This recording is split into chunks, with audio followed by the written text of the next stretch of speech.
In South Africa, an enormous project is about to get underway. It's an immense opportunity. It's an immense challenge. Hundreds of elephants are moving to a new country. If it works, and I think it will work, it'll be one of the most amazing things for conservation this world has actually seen it.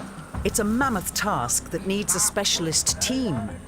Marcus Hoffmeyer, vet leading the world's most experienced elephant capture unit. I think it's for the whole world, it's a very positive thing. Fani Jordan, ex-fighter pilot, now specialist in big game.